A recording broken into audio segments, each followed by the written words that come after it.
The late afternoon sun cast a golden glow over the gardens of Rosewood Estate. White roses and twinkling lights transformed the historic property into something out of a fairy tale. Guests fanned themselves in the summer heat as they waited for the ceremony to begin. It was the kind of wedding that would normally grace the pages of luxury magazines, a perfect union of two prominent families. Zoe stood in the bridal suite, her reflection staring back at her from 3 different mirrors. Her wedding dress, with its delicate lace details and crystal beading, had cost more than some people's cars. Her mother, Diane, fussed with the train while her 2 best friends adjusted her veil. "You look beautiful, honey," Diane said, her eyes glistening with tears. "Your father would have been so proud." Zoe nodded, her throat tight. Her father had passed away 2 years ago, leaving the family tech company in her hands. The company had been struggling since his death, and this marriage to Anthony Edwards, son of business mogul Victor Edwards, was supposed to save it. "Are you sure about this?" whispered Maya, her oldest friend, when Diane stepped away to take a phone call. "You don't have to go through with it," Zoe forced a smile.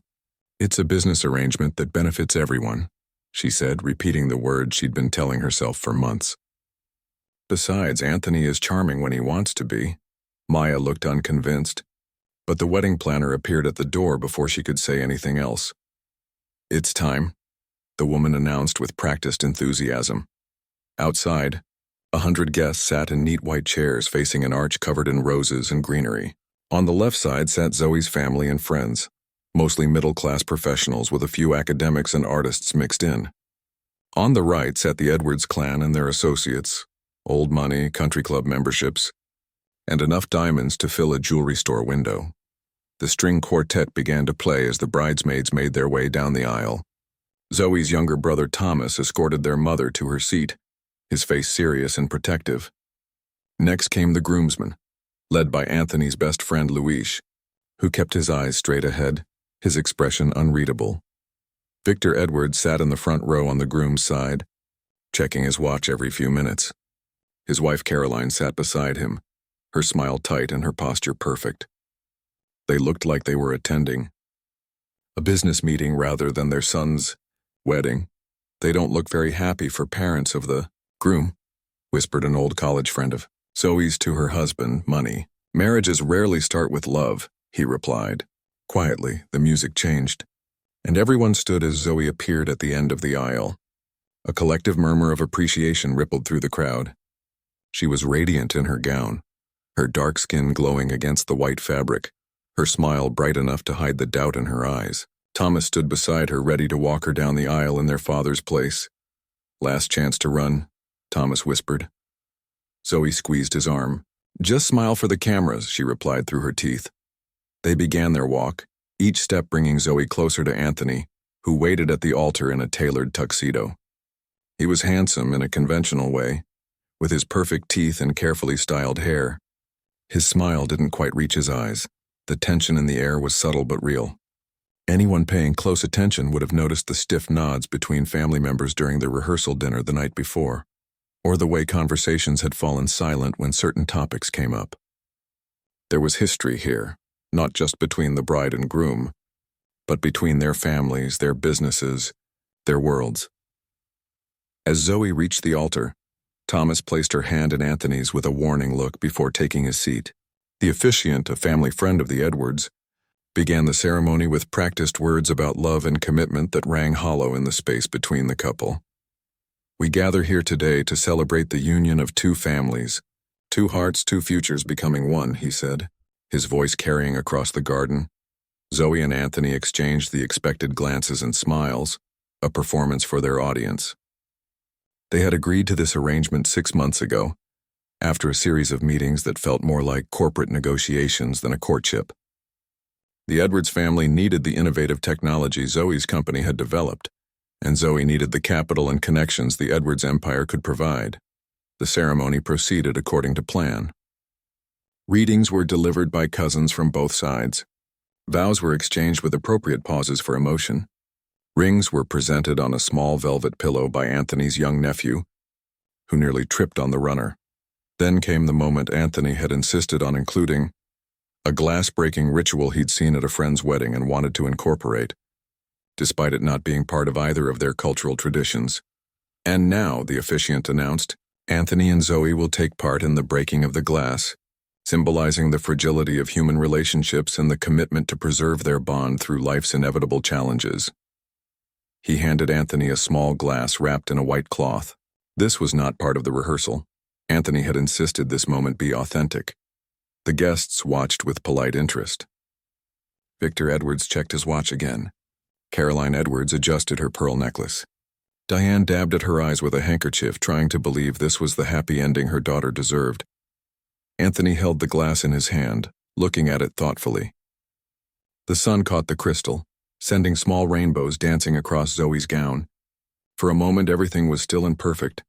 Then something changed in Anthony's eyes. A hardness appeared, a decision made. "I can't do this," he said, his voice surprisingly clear and steady. Murmurs rippled through the audience. The officiant leaned forward, assuming Anthony had stage fright. "It's all right, son," he said quietly. "Just place it on the ground and step on it." Anthony shook his head. "No, you don't understand." He turned to face the guests, the glass still in his hand. "I can't marry someone I don't love because of a business deal." Zoe's smile froze on her face. This wasn't part of the plan. They had agreed to go through with the wedding, maintain appearances for at least a year, and then quietly divorce if things didn't work out. "Anthony," she whispered, "let's discuss this privately." But Anthony wasn't listening. Something had snapped inside him. Pressure from his father, guilt about the woman he'd been seeing behind Zoe's back, or perhaps just the weight of living a lie. Whatever the reason, what happened next shocked everyone. He turned and threw the glass directly at Zoe. Time seemed to slow down. The glass flew through the air, catching the sunlight one final time before shattering against Zoe's shoulder and chest. Tiny shards rained down on her gown, some bouncing off the beaded bodice, others catching in the delicate lace. A few pieces cut her exposed skin, including a small gash on her hand that immediately began to bleed. The string quartet screeched to a halt mid-note. A collective gasp rose from the guests. Diane half rose from her seat, her face contorted in horror. Thomas was already moving, rushing toward his sister. Zoe stood perfectly still, too shocked to move or speak. A small drop of blood fell from her hand onto the pristine white fabric of her dress, spreading into a crimson flower. Luis, who everyone expected to restrain Anthony, instead moved to Zoe's side, placing himself between her and the groom. His action surprised everyone, especially Anthony, who took a step back. "Have you lost your mind?" Luis hissed at his friend. Anthony's face was flushed, his breathing heavy. "I'm done pretending," he said, loud enough for the front rows to hear. "I'm done being my father's puppet." Victor Edwards rose from his seat, his face dark with fury. Caroline remained seated, her eyes closed as if she could make the scene disappear by not witnessing it. "You ungrateful boy," Victor said, his voice cutting through the shocked silence. "After everything I've done for you." The wedding planner rushed forward with a cloth for Zoe's bleeding hand. The photographer had stopped taking pictures, unsure if he should document this disaster. The videographer, however, kept filming. This was, after all, the most dramatic wedding footage he'd ever captured. Guests began to whisper among themselves. Some stood uncertain whether to leave or stay. Others pulled out phones, though Zoe's cousin quickly moved through the rows, asking people not to record the family's private moment. Through it all, Zoe remained silent, her mind racing to process what had just happened and what it meant, not just for her personally, but for her company, her employees, and the plans that hinged on this merger of families. And as the blood from her small cut stained her white glove, something changed in her eyes too. The shock was giving way to something else, something that would soon shock the guests even more than the flying glass had done. The silence that followed lasted only seconds, but it felt like an eternity. The wedding guest sat frozen, as if a pause button had been pressed on the entire scene. Zoe looked down at her bleeding hand, then back up at Anthony, her eyes narrowing with each passing moment. "Someone call security," Diane shouted, finally breaking the spell. Two waiters who had been serving champagne for the upcoming toast stepped forward uncertainly. "That won't be necessary," Zoe said, her voice surprisingly steady. She lifted her chin and fixed Anthony with a gaze so intense that he took another step back. "I think we all deserve to hear what Anthony has to say for himself." Victor Edwards pushed past the front row of chairs, moving toward his son with purpose. "This is not the time or place," he said through clenched teeth. "We'll discuss this privately." "No, Dad," Anthony replied, finding his voice again. "I'm done with privacy. I'm done with secrets." He turned to face the shocked wedding guests. "I'm sorry for what I just did. I shouldn't have taken my anger out on Zoe. She deserves better than that." He paused, running a hand through his perfectly styled hair, messing it up in a way his image consultants would have hated. "She deserves better than me." Luis remained at Zoe's side, offering her his handkerchief for her cut. She took it without looking at him, her eyes fixed on Anthony. "I'm only standing here because my father threatened to disinherit me if I didn't go through with this marriage," Anthony continued, his voice growing stronger. "Tell them, Dad. Tell them how you said a merger with Zoe's family tech company was more important than the fact that I'm in love with someone else." A collective gasp rose from the audience. Caroline Edwards closed her eyes tighter, her knuckles white where she gripped her small designer purse. Victor's face had turned an alarming shade of red. "You ungrateful—" "Who?" Zoe interrupted, stepping forward. The glass shards on her dress caught the light, making her look as if she were covered in diamonds. "Who are you in love with, Anthony?" Anthony's confidence seemed to waver. He glanced toward the back of the gathering. Following his gaze, guests turned to see a young woman standing near the garden entrance. She wore a simple blue dress and looked terrified to have dozens of eyes suddenly upon her. "Her name is Renee," Anthony said softly. "She works in the accounting department at Edwards Enterprises.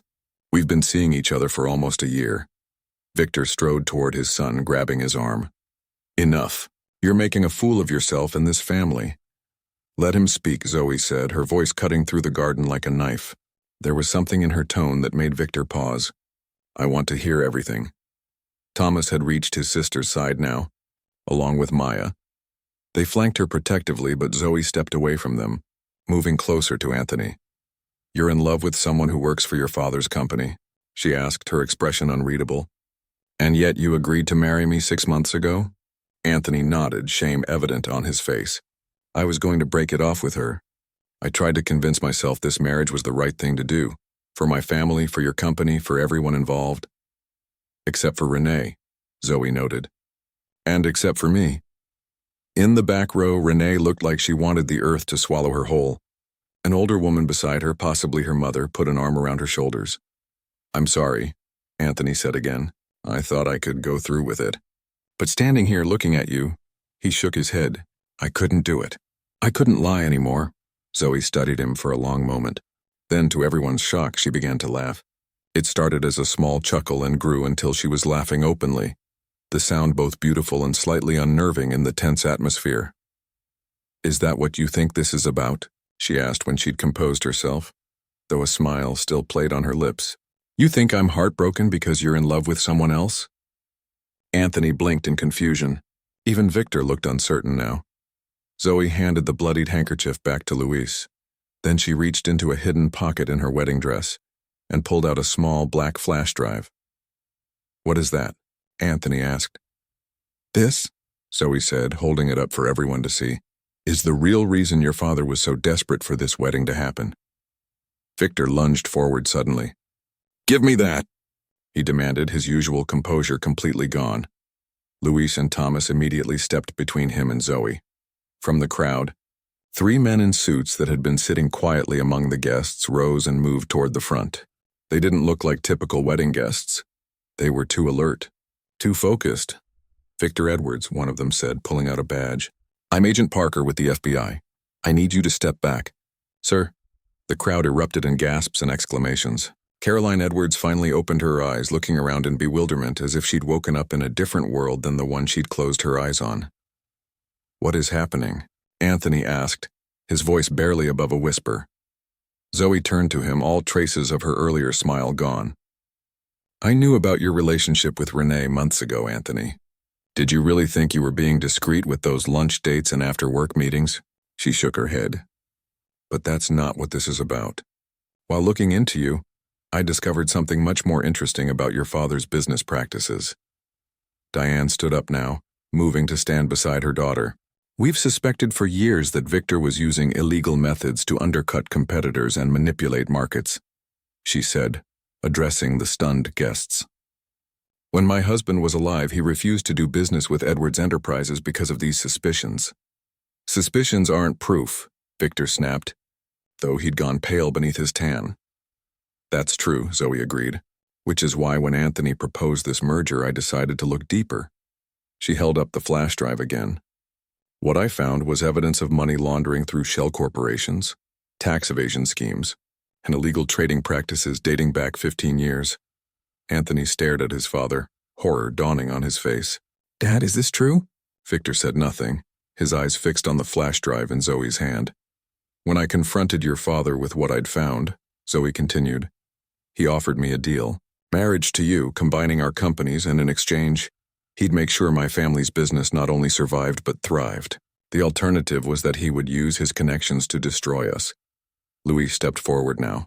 What Zoe isn't telling you is that she came to me after Victor threatened her. I've been gathering additional evidence from inside Edwards Enterprises for the past 3 months. You? Anthony turned to his best friend in disbelief. You've been spying on my family? I've been helping expose criminal activity, Louise corrected him. There's a difference. Agent Parker and his colleagues had reached Victor now. Sir, we need you to come with us. Victor glared at Zoe. You set me up. This entire wedding was a trap. No, Victor, Zoe replied calmly. You set yourself up years ago when you decided laws didn't apply to you. The wedding was just convenient timing for everyone involved. As the agents led Victor away, Caroline finally rose from her seat, swaying slightly on her feet. I don't understand, she said, her perfectly modulated voice cracking. What is happening to my family? Zoe's expression softened as she looked at Anthony's mother. I'm sorry, Mrs. Edwards, I truly am. But your husband has been breaking the law for years and many people have suffered because of it. The wedding guests were in various states of shock. Some were leaving hurriedly, not wanting to be associated with the scandal. Others were openly recording the scene on their phones despite the earlier request not to. The catering staff stood awkwardly by the reception tent, unsure if they should start serving or pack everything up. Anthony had sunk onto the steps of the altar, his head in his hands. Renee had disappeared from the back of the garden, unable to face the public drama. Diane approached her daughter, concern etched on her face. Are you all right? She asked, examining the cut on Zoe's hand. I'm fine, Mom, Zoe assured her. It's just a small cut. I wasn't talking about your hand, Diane said softly. Zoe looked around at the chaos her wedding had become. The abandoned altar, the confused guests, the empty space where Victor had stood moments before. Honestly, I'm relieved it's over. Living this lie for the past 6 months has been exhausting. Thomas joined them, putting a protective arm around his sister. You should have told me what was happening. I could have helped. I couldn't risk it, Zoe replied. Victor has eyes everywhere. The fewer people who knew, the safer everyone was. Maya approached with a first aid kit she'd gotten from her car. Let me clean that cut properly, she said, taking Zoe's hand. As Maya tended to her wound, Zoe looked over at Anthony, still sitting dejectedly on the altar steps. Despite everything, she felt a twinge of sympathy for him. He had been as much a pawn in his father's games as she had been. What happens now? Thomas asked, voicing the question on everyone's mind. Zoe took a deep breath, looking out at the beautiful garden wedding that had transformed into a crime scene. Now, she said, we tell the truth. And as the sun began its descent behind the trees of Rosewood Estate, casting long shadows across the abandoned ceremony, no one could have predicted what would happen next. The garden that had been meticulously decorated for a wedding now looked like the aftermath of a storm. Half the guests had left, hurrying to their cars while making hushed phone calls. Those who remained stood in small clusters, whispering and casting glances at the altar where the drama had unfolded. The string quartet had packed their instruments and disappeared, but the flowers still stood in perfect arrangements, oblivious to the chaos they had witnessed. Agent Parker had escorted Victor to a black SUV waiting beyond the garden gates, followed by 2 other agents. Caroline Edwards sat alone in the front row, staring at nothing, her perfect posture finally broken as she hunched forward slightly. Anthony rose from the altar steps, his face ashen. He looked at Louise with hurt and betrayal in his eyes. How long? He asked his friend. How long have you been investigating my father? Louise met his gaze steadily. 3 months. Since Zoe came to me with her suspicions and evidence. And you never thought to tell me. I'm your best friend. You're also Victor's son, Luis interrupted. I couldn't risk it. You thought I knew? Anthony's voice rose. You thought I was part of whatever he was doing? I didn't know what to think, Luis admitted. But I had to make a choice. And I chose to help Zoe protect her company and stop your father from hurting more people. Anthony turned away, running his hands through his hair again. Then he walked over to his mother, kneeling beside her chair. Mom, he said softly, did you know about Dad's business dealings? Caroline looked at her son with eyes that seemed to have aged years in minutes. I never asked, she whispered. I never wanted to know where the money came from. I just accepted it. She reached out to touch Anthony's face. I'm so sorry, my boy. I failed you. Across the garden, Zoe had removed her veil and was speaking quietly with Agent Parker, who had returned from the car. Thomas and Maya stood nearby, watching protectively. Diane was trying to explain the situation to the remaining family members who gathered around her with confused expressions. The wedding planner approached Zoe hesitantly. Should I tell the catering staff to pack up? She asked. Zoe looked at the reception tent, where tables were set with fine china and crystal glasses, centerpieces of white roses and gold candles catching the late afternoon light. No, she decided after a moment. Let's not waste all this food. Anyone who wants to stay can join us for dinner. It won't be a wedding reception, but, she shrugged. It seems a shame to let it go to waste. The wedding planner nodded, relief visible on her face as she hurried off to relay the instructions. Anthony approached Zoe, his steps uncertain. Louise tensed beside her, but she placed a gentle hand on his arm. It's okay, she assured him. Then she turned to Anthony. I'm sorry about your father. Are you? He asked, his voice neither angry nor sad, just empty. You set him up. You planned this whole thing. I didn't set him up, Zoe corrected him. I just made sure he faced consequences for his actions. There's a difference. She studied his face. And I didn't plan for you to throw a glass at me during our wedding. That was all you. Anthony had the grace to look ashamed. I shouldn't have done that. I was angry and frustrated, but that's no excuse. No, it's not, Zoe agreed. But I understand feeling trapped by family expectations. That's something we actually have in common. They stood in awkward silence for a moment. The sun was sinking lower, casting long shadows across the garden. Staff members had begun lighting the lanterns that were supposed to illuminate the evening reception. What happens now? Anthony finally asked. To my father? To his company? To all the people who work there? Your father will face charges, Zoe explained. The evidence is substantial. As for Edwards Enterprises, she hesitated. That depends partly on you. On me? I don't run the company, but you're the heir. With your father gone, the board will look to you for leadership. Zoe's expression softened slightly. Despite everything, I don't want to see hundreds of innocent employees lose their jobs because of what Victor did. Anthony looked stunned. You still care about that? After everything that's happened? My father built his company to help people, Zoe said. That's always been our mission. I won't abandon it now, even if our partnership didn't work out the way we planned. From the front row, Caroline watched her son talking with the bride he had just publicly humiliated and rejected. She gathered her designer purse and stood up, smoothing her dress with shaking hands. Then she walked over to join them. Ms. Williams, she said formally to Zoe. I want to apologize for my husband's actions and for what my son did today. You deserved better from our family. Zoe was surprised by the genuine remorse in the older woman's voice. For months, Caroline had treated her with polite indifference, never quite welcoming her into the family. Thank you, Mrs. Edwards, she replied. I appreciate that. Caroline turned to her son. Anthony, I think we should go home now. There will be decisions to make. Anthony nodded but hesitated. What about Renee? Your girlfriend? Caroline raised an eyebrow. I imagine she's quite overwhelmed by today's events. Perhaps give her some space. She left, Louis offered. Right after the FBI showed up, Anthony's shoulders slumped. I've made a mess of everything, haven't I? No one contradicted him. Agent Parker approached the group again. Ms. Williams, we'll need you to come to the field office tomorrow to give your full statement. I'll be there, Zoe promised. Mr. Edwards, Parker continued. Turning to Anthony, we'll need to speak with you as well. We don't believe you were involved in your father's activities, but we'll need to confirm that. Anthony nodded numbly. As they talked, Diane had been organizing the remaining guests. The catering staff had been instructed to serve drinks on the terrace while they prepared to serve dinner in the reception tent. "Zoe," Diane called, waving her daughter over. "People are asking what they should do." Zoe excused herself and joined her mother. Looking at the concerned faces of friends and family who had stayed, she made a quick decision. "Thank you all for being here today," she said, raising her voice so everyone could hear. "Obviously, this isn't the wedding we planned." This drew a few nervous laughs. "But I'd like to invite you to stay for dinner if you want. No gifts, no speeches, just good food and maybe a chance to process what we've all witnessed together." Thomas stepped up beside his sister.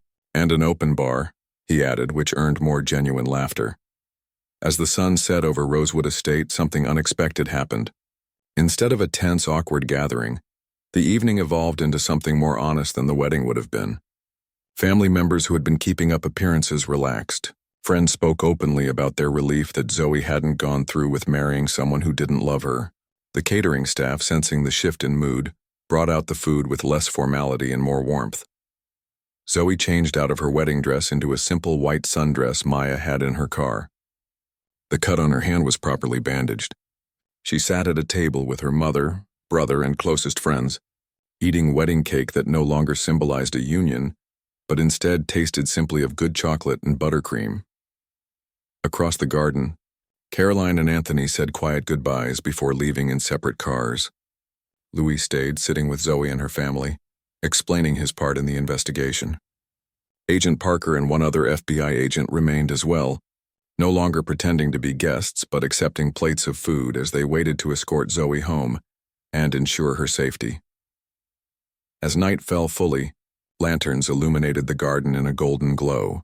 Someone connected their phone to the sound system, and music filled the air. Not the carefully selected wedding playlist, but an eclectic mix that better suited the unconventional gathering. "Are you okay?" Thomas asked his sister as they stood together watching the impromptu party. Zoe considered the question seriously. "I'm relieved," she said finally. "For months I've been living a lie, pretending to be in love with Anthony, knowing what his father was doing but having to smile and play along until we had enough evidence." She took a sip of champagne. "It feels good to finally tell the truth. And your company? Will it survive without the merger?" Zoe smiled, a determined look in her eyes. "It will more than survive. Without Victor's influence holding us back, we can pursue the partnerships I've been quietly developing as a backup plan. By this time next year, we'll be stronger than ever." Thomas raised his glass. "To telling the truth." "To telling the truth," Zoe echoed, clinking her glass against his. Neither of them noticed Caroline Edwards watching them from the shadows near the garden gate, or the way her expression changed from despair to something harder and more dangerous, before she turned and walked away into the night. The Monday after the wedding, that wasn't. Zoe sat in a glass-walled conference room at the FBI field office. Agent Parker sat across from her, a digital recorder on the table between them. For 2 hours, she had been going through the evidence she'd collected against Victor Edwards, explaining how she had first discovered discrepancies in his company's financial records during the merger discussions. "And you never confronted him directly until 3 months ago?" Parker asked, reviewing his notes. "No," Zoe replied. "I needed to be certain. Once I found the connection to those offshore accounts, I took what I had to Louis Chen. He worked closely with Victor and had access to internal documents I couldn't reach." Parker nodded. "Mr. Chen has been very cooperative. His testimony combined with your evidence makes for a solid case." "What about Anthony?" Zoe asked. "Have you questioned him yet?" "Yes, earlier this morning."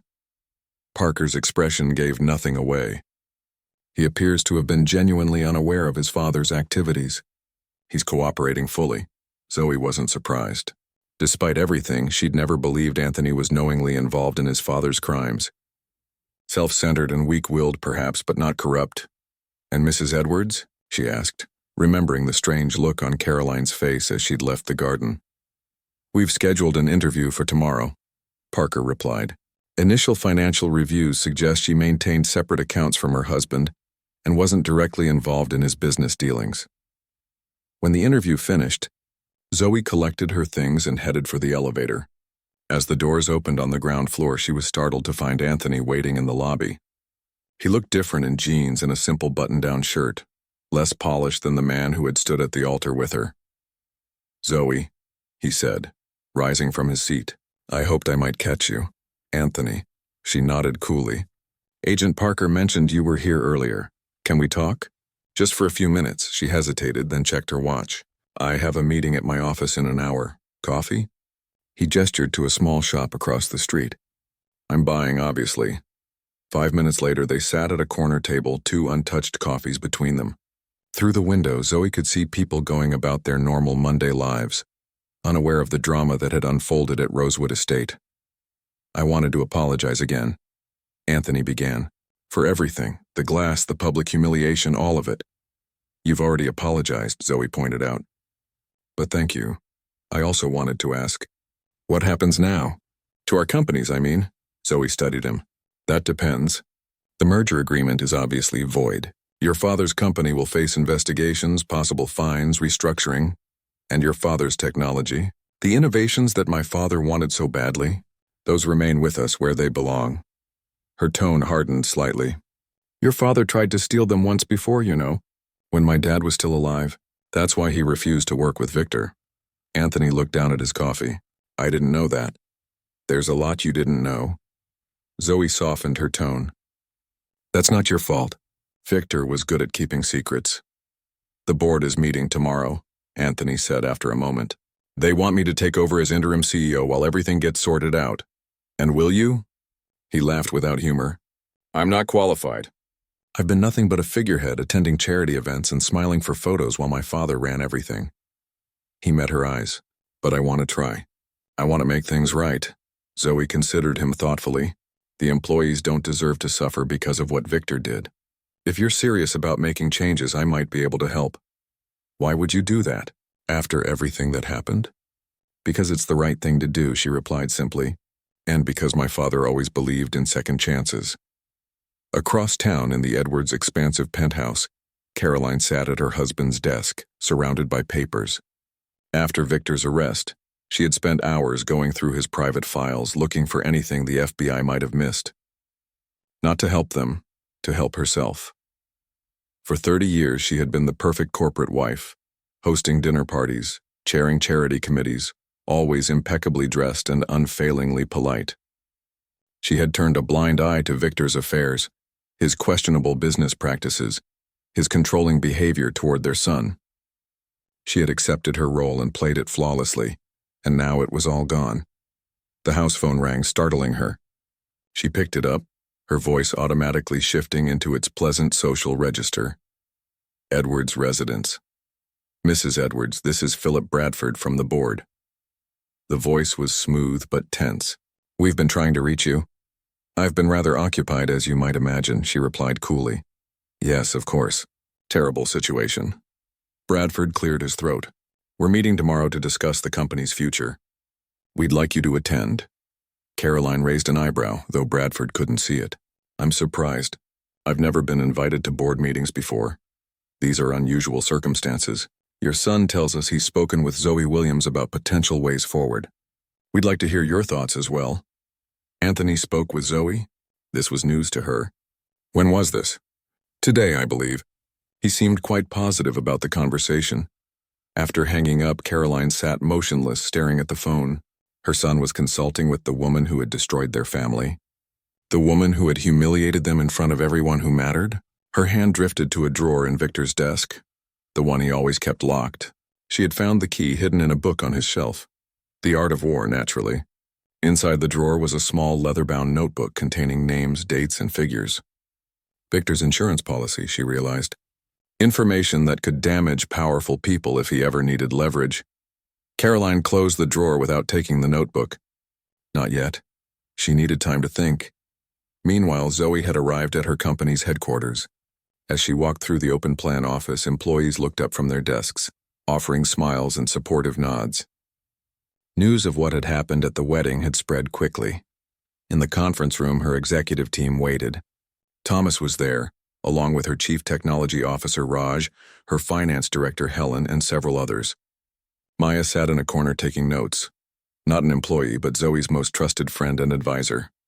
"Thank you all for coming," Zoe began. I know we've had a unique weekend. This earned a few chuckles. Thomas rolled his eyes at her understatement. I've just come from the FBI field office, she continued. The case against Victor Edwards is moving forward, which means we need to discuss our next steps. Raj leaned forward. What about the prototype? Edwards Enterprises was going to provide the manufacturing capacity we needed. I've been exploring alternatives, Zoe explained. There's a company in Atlanta that has the capabilities we need. Their CEO reached out to me this morning after hearing what happened. Are they legitimate? Helen asked cautiously. I've had them thoroughly vetted, Zoe assured her. Nothing like Edwards Enterprises. The meeting continued for another hour, with Zoe outlining her plans for moving forward without the merger. The team asked questions, offered suggestions, and gradually a new strategy took shape. As they were wrapping up, Thomas pulled his sister aside. There's something else you should know, he said quietly.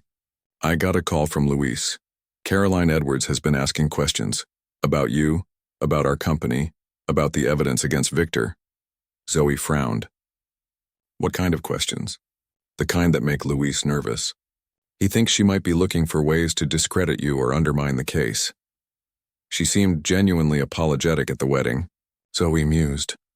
People show different faces in public and private, Thomas reminded her. Just be careful, okay? That evening, Zoe sat on the balcony of her apartment watching the city lights come on as dusk settled. Her phone buzzed with a text from an unknown number. Opening it, she was surprised to see a message from Anthony. Board meeting tomorrow at 10. They've invited my mother. Something feels off. Can we talk tonight? As she was considering her response, another text came through. This one from Luis. Caroline canceled her FBI interview. Claimed illness. Agent Parker suspicious. Zoe felt a chill that had nothing to do with the evening breeze. She remembered Caroline's perfect posture, her practiced smile, her decades of standing by Victor's side. Had she really been ignorant of his crimes or just very good at pretending? She texted Anthony back. Meet me at the coffee shop in 30 minutes. Come alone.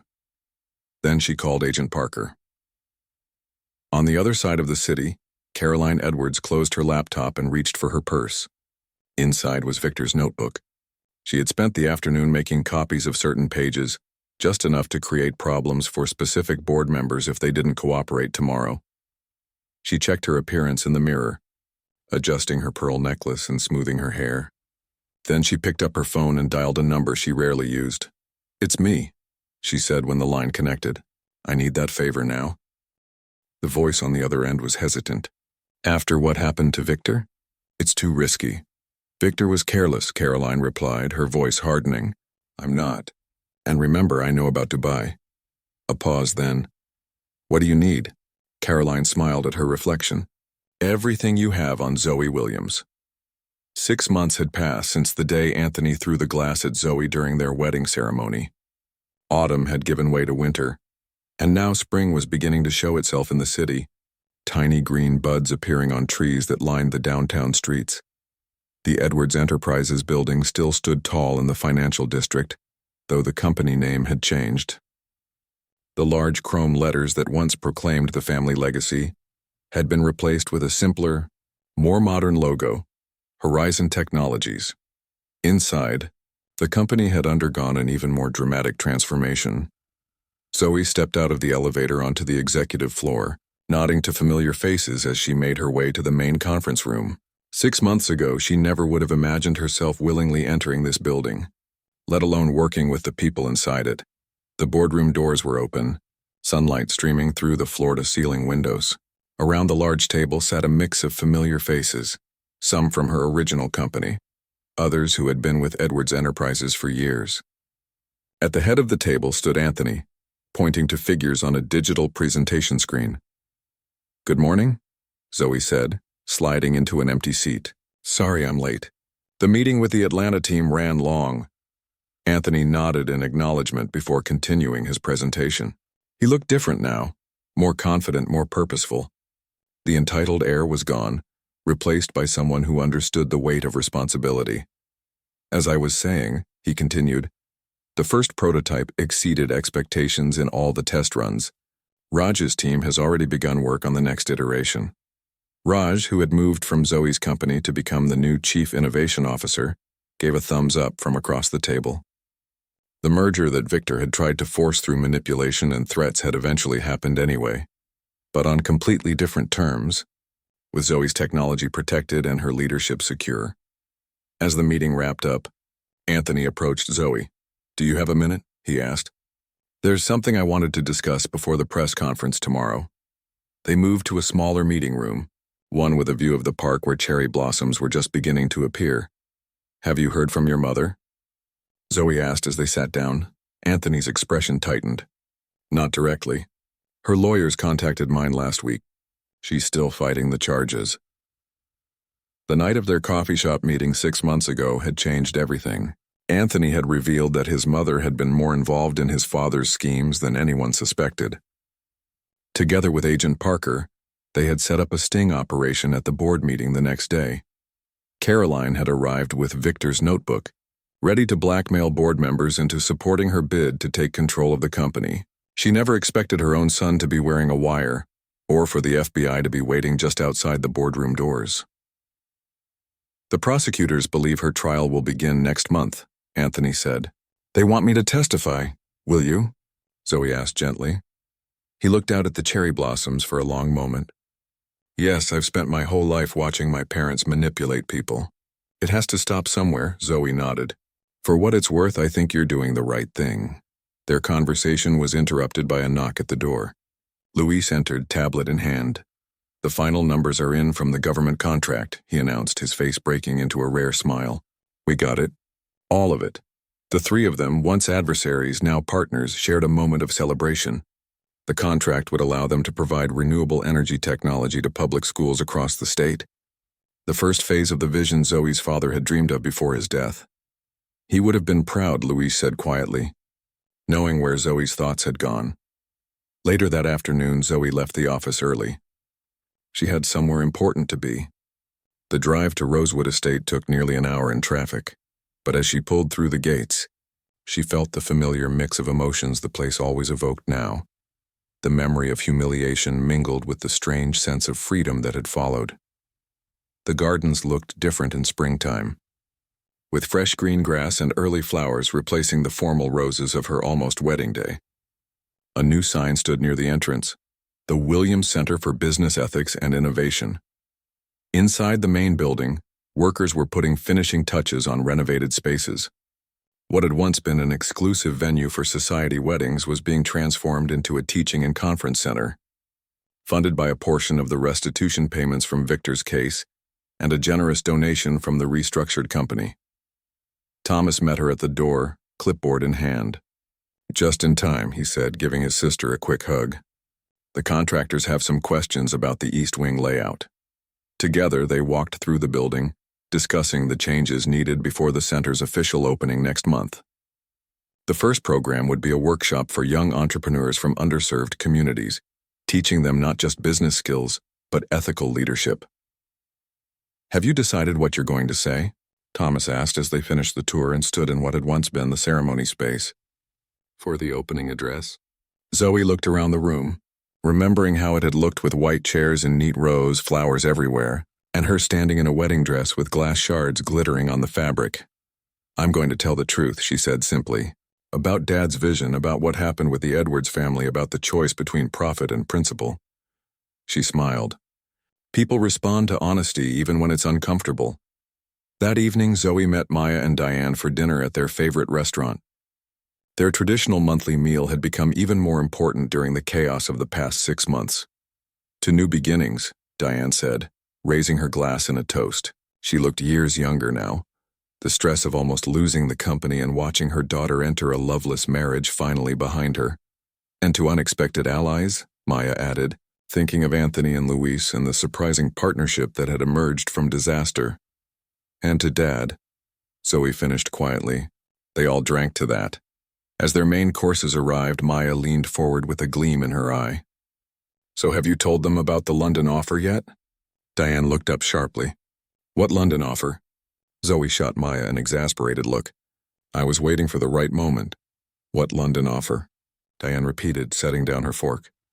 "The Renewable Energy Summit," Zoe explained. "They've asked me to be the keynote speaker. It's a 2-week program working with innovators from around the world. That's wonderful, Diane exclaimed. When do you leave? Next month, right after the center opening. Zoe hesitated. And I might stay a bit longer. There's a research group there doing amazing work on sustainable technology for developing nations. They've offered me a position on their advisory board. Thomas raised an eyebrow. What about the company? The center? The company has an excellent leadership team, Zoe pointed out. And you've practically been running the center project anyway. They discussed the details over dessert, the conversation flowing easily between practical considerations and excited plans. As they were finishing, Zoe's phone buzzed with a text from Anthony. Just heard from the lawyers. Father took a plea deal. 20 years. It's finally over. She showed the message to her family. A weight seemed to lift from all of them. You know, Diane said thoughtfully, when you walked down that aisle 6 months ago, I was terrified you were making the biggest mistake of your life. I was, Zoe agreed with a laugh. But look what came of it, her mother continued. A stronger company. The center. This partnership that's helping so many people. All because Anthony threw a glass at me, Zoe mused. Strange how life works out sometimes. Later that night, Zoe stood on her apartment balcony looking out at the city lights. She thought about the journey of the past 6 months. From bride to businesswoman, from victim to victor. She thought about Anthony finding his own path, separate from his parents' corruption. She thought about Luis, who had risked everything to do the right thing. Mostly she thought about her father, who had always taught her that character revealed itself in moments of crisis. The glass shattering against her wedding dress had been such a moment, not just for her but for everyone involved. Some had revealed deception, others courage, and in that breaking, something new and unexpected had been born. As spring settled over the city, bringing new growth and possibilities, Zoe felt ready for whatever came next. The glass had been thrown, the truth had shattered forth, and now it was time to build something better from the pieces.